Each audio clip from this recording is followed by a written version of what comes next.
Hi guys, this is your Sameer Kohli sir with another lecture of the chapter called Life Processes. आज हम पढ़ेंगे nutrition in amoeba. 2-3 बार मैं बता चुका हूं, अगर सीढ़ियां छोटी होंगी, पूरी होंगी तो ऊपर चढ़ना आसान होगा। एक भी सीढ़ी मिस कर जाओगे तो गड़बड़ होगी। इंजेशन, ब्रेकडाउन को बोलते हैं डाइजेशन, फिर बोलते हैं एब्जॉर्प्शन, खाने का एक एक स्टेप तक पहुंचना, खाने से फायदा उठाना इज एसिमिलेशन, और अनवांटेड पार्ट को बॉडी से बाहर निकालना इज इजेशन। तो सेम सारे प्रोसेसेस फॉलो करेगा अपना प्यारा amoeba. Amoeba is a single cellular organism. उस बेचारे की आंख नाक कान नहीं होती, फीलिंग्स नहीं होती, सिंपल एक सेल होता है जिसका डायग्राम मैं बहुत अच्छा नहीं बना रहा।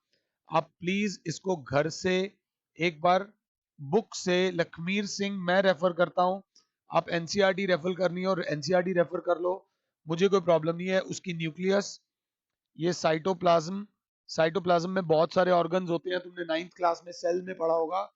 अमीबा सबसे पहले सेंसेस फूड।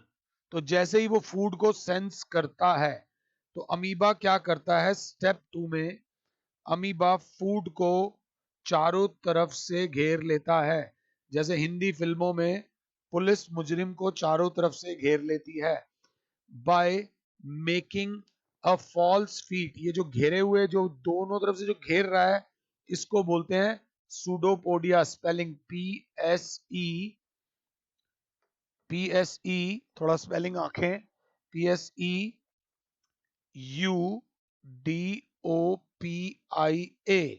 सूडोपोडिया उसको हेल्प करता है खाने को एंगल्फ करने में, और सूडोपोडिया जब उसे चारों तरफ से घेर लेता है तो खाना अमीबा की बॉडी के अंदर आ जाता है। दिस फिनोमिना इज कॉल्ड, अपना बॉक्स टिक करो, इंजेशन हो गई। अब जैसे ही खाना अमीबा की बॉडी में अंदर आता है तो उस खाने को ब्रेक डाउन करने के लिए शुरू हो जाती हैं डाइजेस्टिव एंजाइम्स, स्पेशल केमिकल्स जो फूड को ब्रेक डाउन करते हैं। एंड उसके बाद जो होता है वो होता है डाइजेस्टेड फूड डिफ्यूजेस आउट, बाहर निकलता है। बाहर निकलने के बाद अब इस फूड को कहीं नहीं जाना। इंजेशन हो गई, डाइजेशन हो गई, एब्जॉर्प्शन ऑटोमेटिकली हो गई, क्योंकि सिंगल सेल है। सिंगल सेल दुनिया की सबसे छोटी चीज है, तो उसमें किसी खाने को बहुत दूर नहीं जाना। तो जो नेक्स्ट स्टेप जो होता है, उसके बाद अमीबा ग्रोज, ये उसकी न्यूक्लियस, अमीबा ग्रोज। ग्रोज मतलब इस फिनोमिना को बोलेंगे एसिमिलेशन। अमीबा ग्रो करा, मतलब जो खाना मिला उससे उसको फायदा मिला और वो ग्रो करा, एंड फाइनली उस खाने में से कुछ वेस्ट भी निकला होगा। तो अमीबा के अंदर एक स्पेशल ऑर्गन होता है, दैट इज कॉल्ड, ध्यान से देख लेना, सेल मेम्ब्रेन के थ्रू वो ये the undigested food is thrown out through cell membrane. अब थोड़ी सी इंग्लिश पे ध्यान देंगे, थोड़ी सी इस फिनोमिना को बोल देंगे एजेशन। यही जिंदगी होती है अमीबा की। इसी तरीके से खाना अमीबा न्यूट्रिशन हो जाती है अमीबा में। अगर क्लास 7 है तो ध्यान से सुनना, आराम से, कोई बहुत बड़ी चीज नहीं, अभी हम ढंग से चलेंगे। इस लेक्चर में मैं अगले लेक्चर की तैयारी कराने वाला हूं। ये लेक्चर अभी प्राइमरी लेक्चर है, इसको सेकेंडरी लेक्चर अभी बाद में बनाएंगे। सबसे पहले अगर कोई नोट्स बनाना चाहता है तो सबसे पहले बच्चा लिखेगा अमीबा हैज नो माउथ और a fixed place for ingestion of food. तो amoeba ingest its food with the help of pseudopodia, which slowly surrounds the food and helps amoeba to engulf the food. As soon as the food is engulfed by amoeba inside its body, ingestion takes place. Now, as soon as the food enters amoeba, the digestive enzymes start acting on amoeba. Breaking down of food takes place so that the complex food material is further broken down into simpler, smaller, absorbable molecules. By this, the digestion gets completed and the digested food is distributed equally throughout all parts of amoeba so that the absorption takes place. Now, the whole part of the amoeba gets its food, nutrition is completed. So, by getting the digested food, the part of amoeba gains energy and grows. And kya beta grows? Now, as well as with the digested food, there is some small portion of undigested, unabsorbed food which is a waste for amoeba, which is thrown outside the amoeba body by the help of cell membrane. It diffuses out with the help of cell membrane. So diffusion is responsible for the egestion of food in amoeba. अब एक और word ध्यान से लिख लेना, मैं बोल रहा हूं तुम लिख लेना स्लो स्लो करके. Paramecium is also a tiny unicellular animal which lives in water. Paramecium uses its hair-like structure called cilia. कुछ डिटेल्ड में कुछ स्कूल के टीचर्स बायोलॉजी थोड़ी सी एक्स्ट्रा, हर टीचर का ना एक फेवरेट सब्जेक्ट होता है फिजिक्स, केमिस्ट्री और बायो में से, तो वो उस पर थोड़ा सा ज्यादा कराते हैं. पैरामीशियम के छोटे छोटे बाल होते हैं जिन्हें बोलते हैं सीलिया, which help the food to move, and cilia to sweep the food particles from water and put them into the mouth. The paramecium has a thin hair like cilia, ये सब बता दिया. The cilia move back and forth rapidly. When cilia present around the mouth region of paramecium moves back and forth, they sweep the food. ये बस अगला अगला बता रखा है, इसमें ज्यादा आपको सोचने की जरूरत नहीं है. अगला आता है न्यूट्रिशन इन कॉम्प्लेक्स. ध्यान से देखना, nutrition in complex multi cellular organisms. जहां पर लेक्चर बोरिंग लगे वो मजेदार बात हो जाती है. लेक्चर बोरिंग मतलब यू नो कि अब सर क्या बोलेंगे, अब सर क्या बताएंगे. That is what is very good. I would like to be a bore teacher. In complex multicellular organisms like man, grasshopper, fish, dog. Man, grasshopper, fish, dog, frog, etc. All the processes involved in nutrition are performed by combination of digestive organs. By combination of digestive organs, क्योंकि complex food material खाते हैं जिसको break down करने के लिए बहुत सारे organs चाहिए होते हैं. हम सबका नहीं पढ़ेंगे, हम सिर्फ पढ़ेंगे न्यूट्रिशन इन ह्यूमन बींग्स. आसान नहीं है, लंबा है, 2 लेक्चर्स में खत्म कराऊंगा, बट सीढ़ियां सारी बनेंगी, कोई भी सीढ़ी मिस नहीं होगी. इंजेशन भी होगा, डाइजेशन भी होगा जो कि मुश्किल होगा, एब्जॉर्प्शन भी होगा, एसिमिलेशन भी होगा और इजेशन भी होगा. इंजेशन कैसे होगा सब बताऊंगा. इंडिया की क्रिकेट टीम में ओपनिंग करता है Rohit Sharma. Is the first batsman which opens. Nutrition in human beings में mouth is the first organ through which nutrition takes place. Rohit Sharma के साथ आ जाते हैं शिखर धवन. फिलहाल जब ये रिकॉर्डिंग हो रही है तो वही है, माउथ के अंदर होती है tongue. Tongue is a very important organ, अभी भी बताऊंगा। शिखर धवन के बाद आ जाते हैं अपने विराट कोहली जी। मैं किसी को किसी से कंपेयर नहीं कर रहा, सिर्फ आपको याद दिलाने की कोशिश कर रहा हूं। फिर आ जाते हैं अपने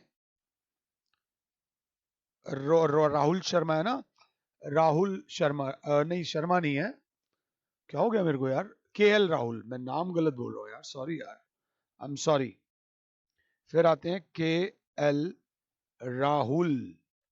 के एल राहुल को हम बोल देंगे, वहां पर आती है ओएसोफेगस। ओएसोफेगस को मैं सलमान खान बोलता हूं। Salman Khan is the brand ambassador of muscular body in these all heroes वीरोज में, ये मस्कुलैरिटी लाने वाले सलमान खान है। वैसे ही ओएसोफेगस इज हाईली मस्कुलर। फिर 5वें नंबर का बैट्समैन जो आता है, कौन आता है भैया 5वें नंबर पे? लेट से, मुझे तो पसंद है मनीष पांडे। मनीष पांडे जी आ जाते हैं। 5वें नंबर का ऑर्गन जो है हमारी बॉडी में, दैट इज कॉल्ड स्टोमक। ये बात याद रख लेना। स्टमक के बाद फिर मनीष पांडे जी के बाद आ जाते हैं वो Rishabh Pant for example. Stomach के बाद वैसे आती है small intestine. Small intestine is the most important part of digestion। ये याद रख लेना। हमें लगता है स्टमक है, हमें लगता है स्टमक है मोस्ट इंपॉर्टेंट पार्ट, जबकि बहुत सबसे ज्यादा इंपॉर्टेंट पार्ट जो डाइजेशन इन ह्यूमन बींग्स में है, that is your small intestine. यहाँ डाइजेशन जब खत्म हो जाती है, फिर यहाँ पर हमारे ऑलराउंडर्स आ जाते हैं, Hardik Pandya. That is small intestine के बाद आ जाता है लार्ज इंटेस्टाइन। फिर लार्ज इंटेस्टाइन के 3 पार्ट्स होते हैं और वहां से बॉडी से खाना बाहर निकल जाता है। और अब कुछ प्लेयर्स को स्पेशल कोचिंग स्टाफ, जैसे हमारे कोच होते हैं रवि शास्त्री जी, टीम के फिलहाल कोच हैं जब ये वीडियो शूट हो रही है। वैसे ही खाने को, खाना जो है फूड को सिंपल सब्सटेंस में तोड़ना है, तो हथौड़ा तो चाहिए होगा ना। उसके लिए हमारी बॉडी में होते हैं एंजाइम्स। प्लीज मेरी बात समझना, एंजाइम्स। अब समझो मुझे अपने घर में शादी है तो बैंड बजवाना है, तो क्या मैं पुलिस के पास जाऊंगा? पुलिस के पास तो नहीं जाऊंगा ना बैंड बजवाने के लिए, कि कहीं मैंने सुना था पुलिस बैंड बजा देती है मतलब लोगों का, तो पुलिस के पास जाऊंगा तो वो थप्पड़ और मेरे पड़ जाएगा। Enzymes, enzymes are biochemicals synthesized in our body for certain specific functions। मैं आपको कुछ टिप्स दे रहा हूं जो जब मैं डाइजेशन पढ़ाऊंगा तब फायदा होगा। जैसे कि एक है पेप्सिन, ये एक एंजाइम है, ये प्रोटीन्स को ब्रेक डाउन करती है। किसको ब्रेक डाउन करती है? प्रोटीन्स को। अब मैंने खाया कार्बोहाइड्रेट्स, कार्बोहाइड्रेट्स को भी तो डाइजेस्ट करना है, और पेप्सिन के पास से मैं निकल रहा हूं, तो पेप्सिन का मेरे से कोई लेना देना नहीं है। पेप्सिन का मेरे से लेना देना इसलिए नहीं है, वो सिर्फ तभी एक्ट करेगी जब वहां से प्रोटीन निकलेगा। मेरा काम है भैया प्रोटीन को चेक करना। एक पिक्चर हॉल में सिक्योरिटी गार्ड्स लेडीज और जेंट्स होते हैं, जेंट्स जेंट्स को चेक करते हैं, लेडीज लेडीज को चेक करती हैं। By chance it's a ladies day today, अब वुमेन्स डे है और गवर्नमेंट ने फ्री मूवी टिकट्स बांट दी औरतों के लिए, और आज सिर्फ हॉल में औरतें आएंगी, तो मेल का अब कोई काम नहीं है, मेल सिक्योरिटी गार्ड खड़ा रहेगा। All the womens will be selected by, will be checked by women only. वैसे ही एंजाइम्स का पर्टिकुलर काम होता है, हर एंजाइम का एक रोल होता है, वो तभी काम करेगा जब उसके सामने उसका पार्टनर होगा, अदरवाइज वो किसी काम का नहीं होगा। कार्बोहाइड्रेट जो हम पढ़ते हैं, कार्बोहाइड्रेट जो मैंने आपको पढ़ाया है पीछे, कार्बोहाइड्रेट्स एक होता है स्टार्च, एक होता है शुगर जिसमें ग्लूकोज आ जाती है, एक और कार्बोहाइड्रेट होती है सेल्यूलोज।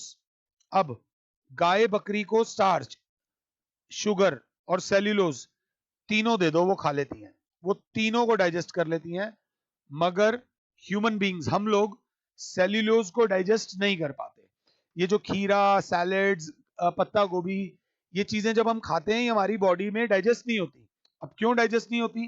क्योंकि हमारी बॉडी में सेल्यूलोज को डाइजेस्ट करने वाले एंजाइम्स नहीं है, और गाय बकरी की बॉडी में सेल्यूलोज को डाइजेस्ट करने वाले एंजाइम्स हैं। एंजाइम्स का बड़ा रोल होता है, और एंजाइम्स को आमतौर पे जो बनाता है उन्हें बोलते हैं ग्लैंड्स, ये याद रख लेना, या इससे भी ऊपर जाएंगे तो organs. They are special tissues which form a particular type of enzyme। बीमार वो नहीं पड़ता, बीमार जो मतलब बाई चांस इन्फेक्शन वगैरह, कुछ लोग इंटरनली भी बीमार पड़ जाते हैं। अगर आपके ग्लैंड्स काम नहीं कर रहे तो वो एंजाइम्स और हार्मोन्स नहीं बनाएंगे, और एंजाइम्स अगर बॉडी में नहीं बनेंगी, कम बनेंगी या ज्यादा बनेंगी, तो भी इंटरनल प्रॉब्लम बॉडी में शुरू हो जाती है। बॉडी बहुत कॉम्प्लेक्स ऑर्गन है, खुद में ही बहुत बड़ा ऑर्गन सिस्टम है। इसको समझ लिया तो डॉक्टर बन जाओगे, लाखों करोड़ों रुपए कमाओगे और लोगों से इज्जत भी पाओगे। तो पहले बात को समझो। हमारी बॉडी में सबसे पहले जब हम आए, माउथ के अंदर एक ग्लैंड होता है, माउथ के अंदर एक ग्लैंड होता है, फिर स्टमक के अंदर अपना ये ग्लैंड की तरह काम करता है, और स्मॉल इंटेस्टाइन को तो बहुत सारे ग्लैंड्स की मदद मिलती है। तो माउथ के अंदर जो ग्लैंड्स होते हैं उसे बोलते हैं सेलिवरी ग्लैंड्स, और स्टमक के अंदर जो ग्लैंड होते हैं, स्टमक खुद ही एक ग्लैंड है, तो सेक्रीशन। स्मॉल इंटेस्टाइन में पैनक्रियाज एक ग्लैंड होता है जो स्टमक के बिल्कुल पैरेलल होता है। फिर स्मॉल इंटेस्टाइन के अपने खुद भी एक ग्लैंड की तरह काम करता है, ओन सेक्रीशंस होती हैं। फिर एक और बहुत इंपॉर्टेंट होता है स्मॉल इंटेस्टाइन से कनेक्टेड ग्लैंड, लिवर। ये सब का काम है एंजाइम्स देना। अगर कोई भी एंजाइम नहीं देगा तो वो चीज बॉडी में डाइजेस्ट ही नहीं होगी। तुम जितना मर्जी खा लो, वो चीज तुम्हें फायदा देगी नहीं देगी। तो ग्लैंड्स वगैरह काम ढंग से करते रहें, और अगर ढंग से काम कर रहे हैं, then you should be thankful to the god कि आपकी बॉडी बिल्कुल सही तरीके से परफॉर्म कर पा रही है एक्शंस। एंड अब आ जाओ, माहौल की बात होती है। घिया टिंडा तोरी बनता है तो आमतौर पे बच्चों को पसंद नहीं आता, बट कोई तो ऐसा बंदा होगा ना जिसको घिया टिंडा तोरी पसंद आता होगा, उनके लिए ये बनता होगा। भाई मम्मी को भी पसंद आता है कि मुझे अपने बेटे को न्यूट्रिशियस फूड खिलाना है। अब मम्मी को अगर न्यूट्रिशियस फूड खिलाना है तो इसलिए मम्मी घिया बना रही है। वैसे ही बॉडी में एक होते हैं प्रोटीन्स और एक होते हैं फैट्स, ये थोड़े से ज्यादा सिलेक्टिव होते हैं। दे, ये पॉइंट है, थोड़ा सा ध्यान से देख लेना। They get easily digested in acidic medium, and they get easily digested in basic medium। Acid basis and salt में आप पढ़ोगे दो अलग अलग कैरेक्टर्स होते हैं, एक एसिडिक और एक बेसिक। एसिडिक से एग्जैक्टली ऑपोजिट बेसिक होता है। तो ये चाहेंगे कि पेट के अंदर माहौल एसिडिक हो, और ये चाहेंगे कि बॉडी के अंदर माहौल बेसिक हो। बॉडी को ये भी, अब ज्यादा एसिडिक होगा तो प्रोटीन डाइजेशन जल्दी होगी, फैट्स दुखी हो जाएंगे, और ज्यादा बेसिक होगा तो फैट्स जल्दी डाइजेस्ट हो जाएंगे, प्रोटीन्स डाइजेस्ट नहीं होंगे। ये बैलेंस भी बॉडी को बनाना है। ये सब हमें नेक्स्ट लेक्चर में पढ़ना है। अब हमारी बॉडी को कहां से कहां तक जाना है, ये बात समझ लेना। हमारी बॉडी में 3 प्रकार का हम खाना खाते हैं। एक होते हैं कार्ब्स, जिन्हें कार्बोहाइड्रेट्स बोलते हैं। एक होते हैं फैट्स, फैट्स बोलते हैं।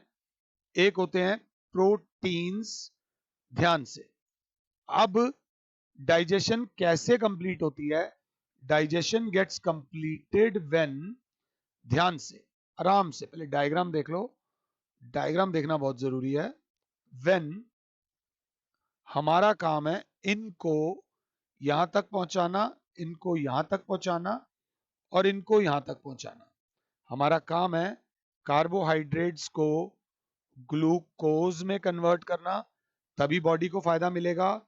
फैट्स को फैटी एसिड्स में कन्वर्ट करना या ग्लिसरॉल में कन्वर्ट करना, और प्रोटीन्स को अमीनो एसिड्स तक लेके जाना, तब जाके ये वाला खाना आपकी बॉडी को फायदा देगा देगा। अगर ये ब्रेकडाउन नहीं हुई तो जितना मर्जी कार्बोहाइड्रेट्स खा लो, फैट्स खा लो, प्रोटीन्स खा लो, बॉडी को बेनिफिट नहीं मिलेगा। If you want your body to get benefit, तो इन सबको यहां तक लेके आना जरूरी है। आप रेस में भाग रहे हो, लीड कर रहे हो, सबसे आगे हो, सबसे आगे हो, बट जब तक वो फिनिश लाइन पार नहीं करोगे, आपकी रेस खत्म नहीं होगी। इस लेक्चर में जो भी मैंने आप लोगों को पढ़ाया है, कृपया करके उसको ध्यान से देख लेना और 2 बार, एक बार देख लेना, एक बार सुन लेना। In the next lecture I will tell you about digestion. और एक और बात, डाइजेशन कराने से पहले हमारी बॉडी का जो मीडियम होता है, अब समझो तुम्हें इंग्लिश समझ आती है और मैं हिंदी में बात कर रहा हूं, तो कहीं ना कहीं तुम भी अनकंफर्टेबल होगे और मैं भी अनकंफर्टेबल होऊंगा। मैं अनकंफर्टेबल इसलिए होऊंगा कि अगर मेरे बच्चों को समझ ही नहीं आ रहा मेरा पढ़ाया हुआ, तो मेरे पढ़ाने का क्या फायदा? तो मुझे उस मीडियम में पढ़ाना पड़ेगा, उस मीडियम में समझाना पड़ेगा जो मीडियम आपको समझ आता है। हमारी बॉडी का जो मीडियम होता है वो लिक्विड मीडियम होता है। हमारी body is mainly made up of water. तो जो फूड हम खाते हैं ना, वो सॉलिड होता है। मुंह के अंदर उसके साथ लार मिलती है, सलाइवा लिक्विड होता है। अब उस खाने को अगर आप सटक जाओगे तो वो सॉलिड ही रहेगा। उसके लिए टीथ खाने को क्रश करके बनाते हैं सेमी सॉलिड, और खाने को अल्टीमेटली किसमें कन्वर्ट करना होता है? लिक्विड में। तो डाइजेशन फास्ट होगी। अगर खाना जल्दी जल्दी खा रहे हो और सॉलिड ही अंदर जा रहा है और वो सॉलिड अभी ढंग से टूट नहीं पा रहा, तो आपका खाना खाने का फायदा नहीं है। तो जब भी खाने को खाओ, अच्छी तरह चबा चबा के खाओ, बिल्कुल चबा चबा के खाओ, स्वाद भी लगेगा, पौष्टिक भी होगा और बॉडी को फायदा भी ज्यादा देगा। तो ये बात याद रख लेना। In the next lecture your Sameer sir will tell you about, मन नहीं कर रहा जाने का, मन नहीं कर रहा जाने का, इसलिए एक और बात, कार्बोहाइड्रेट्स का टूटना डाइजेशन, प्रोटीन्स का टूटना डाइजेशन, फैट्स के टूटने को बोलते हैं एमल्सिफिकेशन। और सबसे ज्यादा नखरे होते हैं फैट्स के, फिर होते हैं प्रोटीन्स के, और कार्बोहाइड्रेट्स फिर भी कंपैरेटिवली जल्दी डाइजेस्ट हो जाता है। एमल्सिफिकेशन लिख लो, the process of break down of fats into fatty acids और ग्लिसरॉल इज कॉल्ड emulsification। फिलहाल के लिए your Sameer sir is saying you good bye, god bless all, जय माता दी, खुश रहो और औरों को भी भैया खुश रहने दो। धन्यवाद धन्यवाद धन्यवाद।